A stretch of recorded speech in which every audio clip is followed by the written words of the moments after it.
올해 새해 이렇게 첫 인사를 드리게 됩니다. 지난 한 해 동안 이렇게 위용을 자랑했던 호랑이가 물러가고 이제 토끼가 그 자리를 대신하게 됐습니다. 이 토끼라고 하는 이 짐승은 성경에 이렇게 많이 등장하지는 않습니다. 제가 알기로는 레위기 말씀과 신명기 말씀에 한 번씩 이렇게 등장하는 걸로 알고 있는데, 특별히 이 사반이라고 하는 이런 이름으로 이렇게 잠언에 등장하고 있는 것을 보게 됩니다.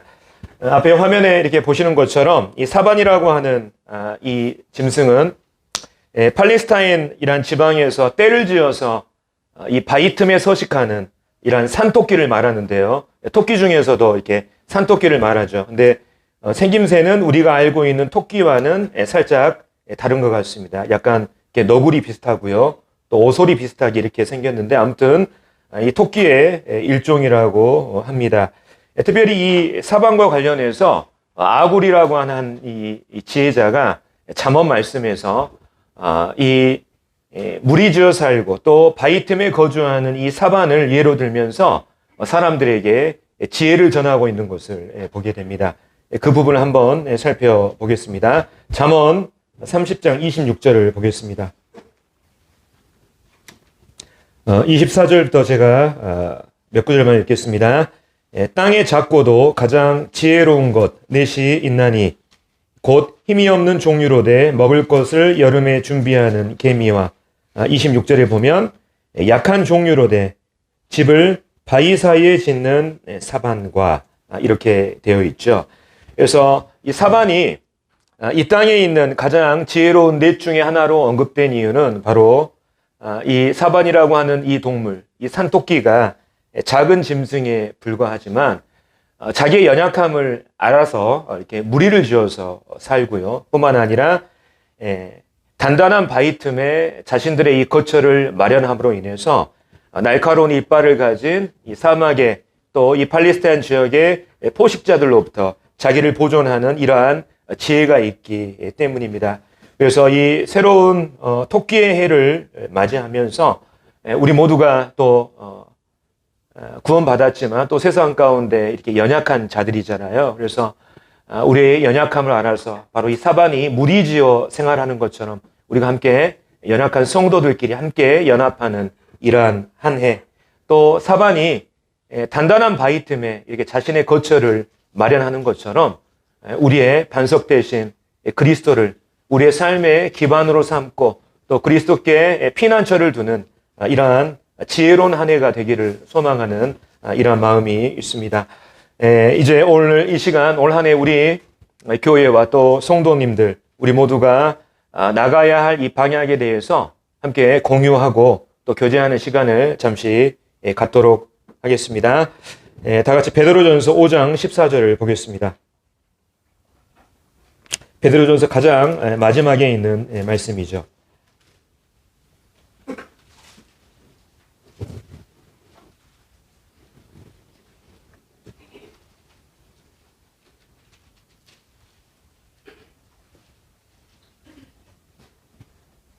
(5장 14절) 너희는 사랑의 입맞춤으로 서로 문안하라. 여기 보면 굉장히 이제 설레는 이러한 단어가 하나 나옵니다. 바로 이제 입맞춤이라고 하는 단어죠. 영어로는 우리가 키스라고 이렇게 잘 알고 있는데, 특별히 이 입맞춤이라고 하는 이 단어는 신약성경 여러 곳에 이렇게 기록이 되어 있습니다.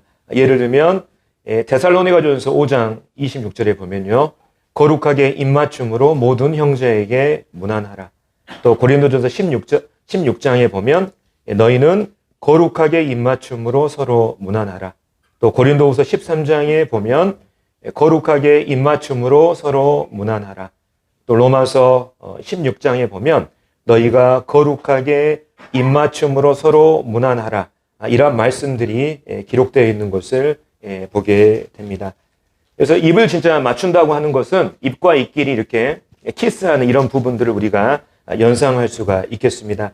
특별히 여기 입맞춤에 해당되는 이 그리스어 단어가 뭐냐면 필레마라고 하는 단어예요. 필레마. 근데 이 필레마라고 하는 단어는 어떤 단어에서 유래가 되냐면 필레오라고 하는, 다시 말해서 사람과 사람 사이의 사랑을 확인하고 사람과 사람 사이의 사랑과 우정을 나타내는 이 필레오라고 하는 이 단어에서 바로 이 필레마라고 하는 입맞춤이 파생이 됐습니다. 그래서 초대교회 당시에 바로 이 성도와 성도끼리의 이 입맞춤의 행위는 바로 형제 사랑을 표현하고 또 우정, 그리스도 안에서 우정을 확인함과 동시에 또 연합과 헌신, 또 상대 성도에 대한 존중의 표현이었던 것을 보게 됩니다. 우리가 다들 잘 알고 있는 것처럼 초대교회의 성도는 모두가 유대인이었어요, 처음에는. 오직 유대인들만이 교회의 구성원이 될 수가 있었습니다. 하지만 이 고넬료가 구원받고 난 이후에 이제 유대인이 아닌 많은 이방인들이 바로 이 교회, 복음을 통해서 교회 안으로 들어오게 되면서 이제 교회 안에 어떤 일이 생기냐면 다양한 문화와 배경, 또 가치관과 생활 방식을 가진 사람들이 함께 모여서 이제 교회의 공동체를 형성하게 되었습니다. 그래서 이러한 다양성으로 인해서 아마 이 초기 교회는 문화적인 이질감, 또 뿐만 아니라 유대인과 이방인 사이의 긴장감으로 인해서 상당히 많은 위기가 있었을 것이라는 이러한 생각을 해봅니다. 이러한 때 바로 이 바울은 바로 이 입맞춤이라고 하는 사랑의 이 표현과 또 실천을 통해서 바로 교회 내에 있는 다양한 문화와 배경이라는 이러한 벽을 허물고 그들을 그리스도 예수 안에서 하나로 일치 단결시키고 그들을 연합시키려고 했던 것을 보게 됩니다.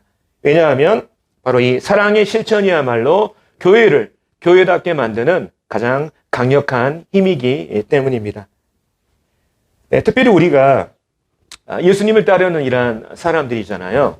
그런데 우리가 예수님을 따르는 사람들이라고 하는 것이 과연 이 세상 가운데 무엇을 통해서 증명되고 있습니까? 이 말씀에 나와 있는 것처럼 예수님께서 이렇게 말씀하셨습니다. 새 계명을 너희에게 주노니 서로 사랑하라. 내가 너희를 사랑한 것 같이 너희도 서로 사랑하라. 너희가 서로 사랑하면 이로써 모든 사람이 너희가 내 제자인 줄 알리라.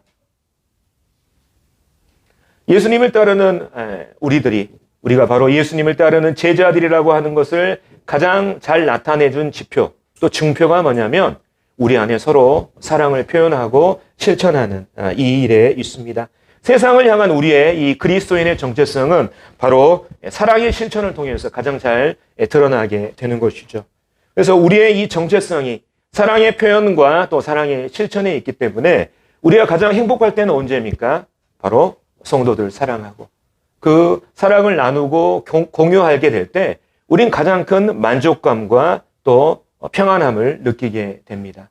뿐만 아니라 성도 간의 사랑뿐만 아니라 우리가 하나님을 믿지 않는 세상 사람들에게 예수 그리스도의 그들을 사랑하는 마음으로 예수 그리스도의 사랑을 전하게 될 때 정말 우리 마음 가운데 행복한 마음이 있고 또 만족감이 있지 않습니까? 네. 그래서 우리를 가장 그리스도인답게 하는 것이 바로 이 사랑의 표현과 실천인 것을 보게 됩니다. 반면에 우리가 사랑을 나누고 실천하지 못하게 될 때 우리 마음 가운데 부담감이 있고 또 마음에 평안함을 잃는 이러한 안타까운 일들이 있는 것을 보게 됩니다. 특별히 이 사랑의 실천이라고 하는 이것은 우리 형제교회, 그러니까 우리를 형제교회라 부르지 않지만 많은 이런 하나님 믿는 사람들이 우리를 이제 형제교회라고 부르고 있습니다. 세칭 우리 형제교회만의 이 정체성이 바로 또 이 사랑의 실천이기도 합니다. 보통 우리 형제 모임이 다른 교파와 구별되고 또 차별화되는 이 장점이 세 가지가 있습니다. 첫 번째는 뭐냐면 복음이 정확하다고 하는 이 사실. 복음이 정확하다는 것. 두 번째, 또 차별화된 장점이 뭐냐면 부족하지만 정말 성경대로 또 성경에 나오는 초대교회의 모본을 따라서 최선을 다해서 하나님을 섬기고자 하는 그 양심이 있다는 이 부분. 그리고 마지막으로는 바로 이 사랑의 실천에 있습니다. 하지만 지난 우리가 3년간의 코로나 팬데믹으로 인해서 우리 성도들끼리 가깝게 교제하면서 서로 간에 또 사랑을 표현하고 실천할 수 있는 이러한 기회가 또 많이 부족했던 것 같습니다. 뿐만 아니라 제가 미루어 볼 때 우리 남북교회 구성원의 이 특성상 혈연으로 연결된 이런 구성원들이 굉장히 많은 것이 사실입니다. 뿐만 아니라 교회 풍토와 정서 역시 세대별로 움직이려고 하는 이러한 경향들, 그러니까 세대 간의 응집력이 굉장히 강한 이러한 정서와 풍토를 가지고 있어요. 그래서 생각해 봤을 때 그게 우리 교회만의 굉장한 장점이 될 수 있습니다.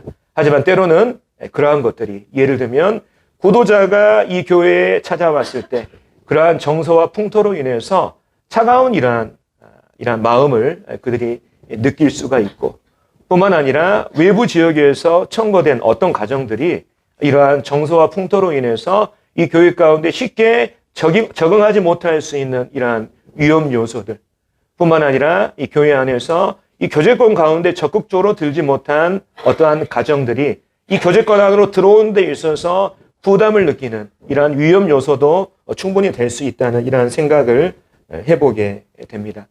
그래서 전체적으로 정리하자면 바로 사랑을 우리가 나누고 실천하는 것이야말로 바로 우리 그리스도인들이 가장 큰 힘일 뿐만 아니라 지난 3년간의 코로나 팬데믹 상황을 거치면서 뿐만 아니라 우리 남북교회만이 가지고 있는 정서와 풍토를 미루어 봤을 때 이제 우리가 성도들끼리 서로 사랑을 나누고 확인하고 실천하고 표현하는 이러한 일들이 교회 가운데 강조돼야 되고, 또 이것이 필요한 부분이라는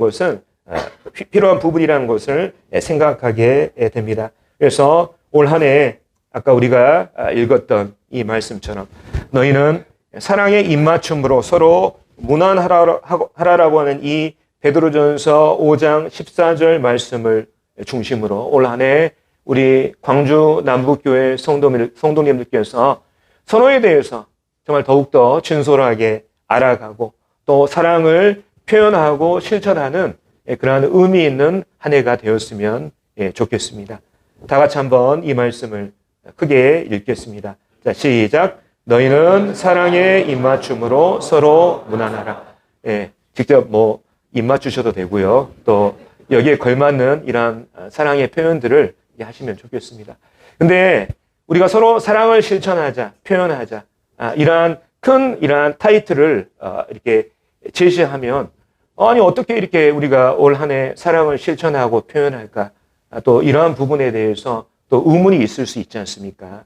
그래서 또 이 교회가 우리 성도님들이 이러한 것들을 실천하는 방법에서 쉽게 이러한 목표에 도달하실 수 있도록 이렇게 4가지 목표를 이렇게 제시를 해봤습니다. 그래서 이 4가지 목표를 통해서 우리 형제 자매님들께서 바로 우리가 사랑의 입맞춤으로 서로 무난하면서 서로를 알아가고 또 사랑을 표현하고 실천하는 이러한 목표를 이루는 이러한 시간이 됐으면 좋겠습니다. 자, 현재 우리 남북교회 성도님들 가정을 전부 다 세보면은 청년들을 제외하고 홀로 사는 이렇게 분들 가정까지 포함하면 거의 한 56가정에서 7가정 정도 됩니다. 56개에서 57개의 가정이 되는데, 현재 자매님들 우리가 세대별 말고 다른 세대와 더불어서 함께 교제하고 또 함께 이렇게 사랑을 나누는 이러한 일들이 과연 최근 3년간 얼마나 있었는지 한번 곰곰이 생각해 보셨으면 좋겠습니다. 그래서 우리가 이러한 일들을 또 쉽게 도달하기 위해서 먼저 좀 유치한 주제 같지만 이러한 부분들이 실질적으로 이루어졌으면 좋겠습니다. 함께 식사하는 것을 권합니다. 식사하는 것. 실은 우리가 식사라고 하는 이 부분을 우리가 그냥 허기를 때우고 또 끼니를 때우는 이러한 개념으로 우리가 알고 있는데, 함께 식사한다고 하는 것은 굉장히 중요한 의미가 있습니다. 우리는 어떤 사람과 함께 식사하는 이것을 통해서 그 사람과 내가 특별한 관계에 있다고 하는 것을 표현하고 확인합니다. 그래서 함께 식사하는 이것은 바로 실은 사랑의 표현과 관심인 것이죠. 그래서 예를 들면 이 식사의 개념이 얼마나 성경 안에서도 중요하냐면, 오늘 우리가 예배 시간에 한 형제님께서 시편 23편 말씀을 이렇게 봉독을 하셨습니다. 23편 5절에 보면 이런 말씀이 있습니다. 주께서 내 원수의 목전에서 내게 상을 베푸시고. 우리가 그냥 우리 문자적으로 읽으면 하나님께서 내 원수 앞에서 나에게 상을 주신다 이렇게 생각하시잖아요. 근데 그 개념이 아니에요. 주께서 내 원수의 목전에서 식탁을 차려주신다는 의미입니다. 식사 자리를 마련해 주신다는 거예요. 그게 히브리적인 의미고 그 성경의 원래적인 의미고 우리가 영어 성경을 보면 그 상이라고 하는 단어가 테이블이라고 하는 이 식탁으로 표현되어 있는 것을 보게 됩니다. 다시 말하면 시편 23편 5절에서 말씀하시는 주께서 내 원수의 목전에서 내게 상을 베푸신다 하는 이 말은 어떤 의미냐면 내 원수의 목전에서 하나님께서 나를 위한 식사 자리를 마련해 주심으로 인해서 그 원수들 앞에서 내가 하나님과 특별한 사랑의 관계에 있다는 것을 하나님께서 보여주신다고 하는 이런 의미를 시편 23편 5절이 가지고 있는 것입니다. 그래서 우리가 시편 말씀을 통해서도 이 식사 자리라고 하는 이것이 바로 하나님과 사람 사이의 이러한 사랑, 또 사랑을 표현하고 나누는 이러한 말씀과 관련되어 있다는 것을 우리가 알 수가 있죠. 뿐만 아니라 우리가 잘 알고 있는 것처럼 초대교회 성도들이 어떻게 했습니까? 이 사도행전 2장 46절에 나와 있는 것처럼 날마다 마음을 같이하여 성전에 모이기를 힘쓰고 집에서 떡을 먹고 그 다음에 기쁨과 순전한 마음으로 음식을 먹었다고 기록되어 있습니다. 초대교회 성도들은 함께 음식을 먹는 이 일을 통해서 공동체적 사랑과 관심을 그리 표현하고 확인했던 것입니다. 우리가 주일마다 하는 애찬 있지 않습니까? 우리 이게 끼니를 때우고 허기를 달래는 이런 개념이 아닌 거예요. 자매님들의 수고와 헌신을 통해서 마련된 그 식사 자리에 우리 모두가 함께 모여서 함께 식사를 하는 이 일을 통해서 우리가 그리스도 예수 안에서 한 식구라고 하는 이 개념, 우리가 서로 연합되어 있고 하나라고 하는 이러한 표현을 그 자리에서 함께 식사를 함께 나누면서 확인하고 표현하는 굉장히 중요한 의미가 있는 것입니다. 따라서 함께 식사하는 것에 이러한 본질적인 의미를 이렇게 잘 이해하지 못하거나 또 공동체적 사랑과 관심이 부족하게 될 때 어떤 말들이 나오냐면 애찬을 굳이 해야 되냐? 우리 집에서 밥 먹을 수 있지 않냐? 이런 말들이 나오게 되는 것이죠. 그렇기 때문에 우리가 이 애찬에 대한 이 개념이 있지 않습니까? 함께 식사하는 것에 대한 이 개념을 우리가 바로잡을 필요가 있습니다. 뿐만 아니라 우리가 매주마다 어떻습니까? 주의 만찬을 놓고 우리가 하나님을 기억하고 예수 그리스도의 사랑을 기념하지 않습니까? 실은 주의 만찬 역시 식사의 일종이었어요.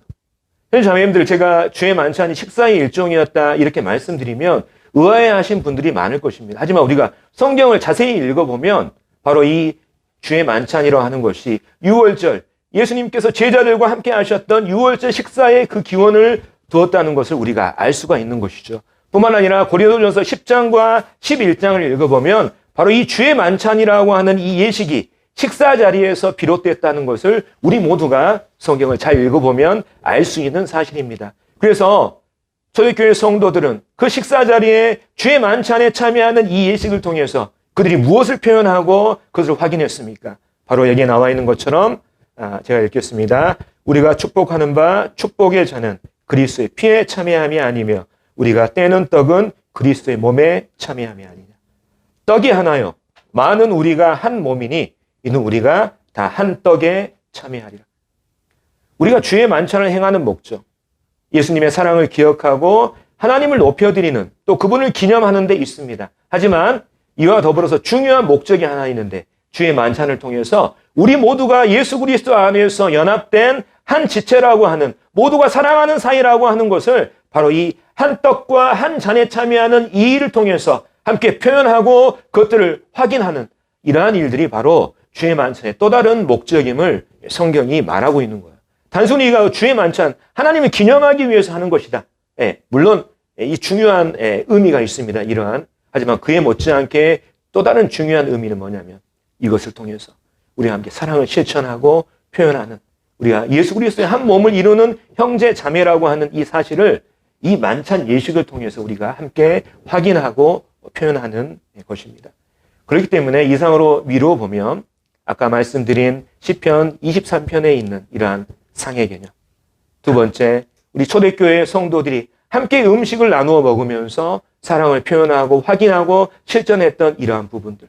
또 주의 만찬이 실은 이러한 초대교회 성도들의 이 식사 자리에서 비롯된 이러한 예식이라고 하는 이런 전체적인 부분들을 살펴보면 우리가 함께 식사한다고 하는 의미가 얼마나 중요하다는 것을 우리가 또 성경을 통해서 살펴볼 수가 있습니다. 그래서 올 한 해 우리가 우리 성도님들과 함께 식사하는 이러한 자리를 자주 이렇게 마련하셔서 사랑을 표현하고 또 실천하는 이런 한 해가 됐으면 좋겠습니다. 근데 단서 조항이 붙어요.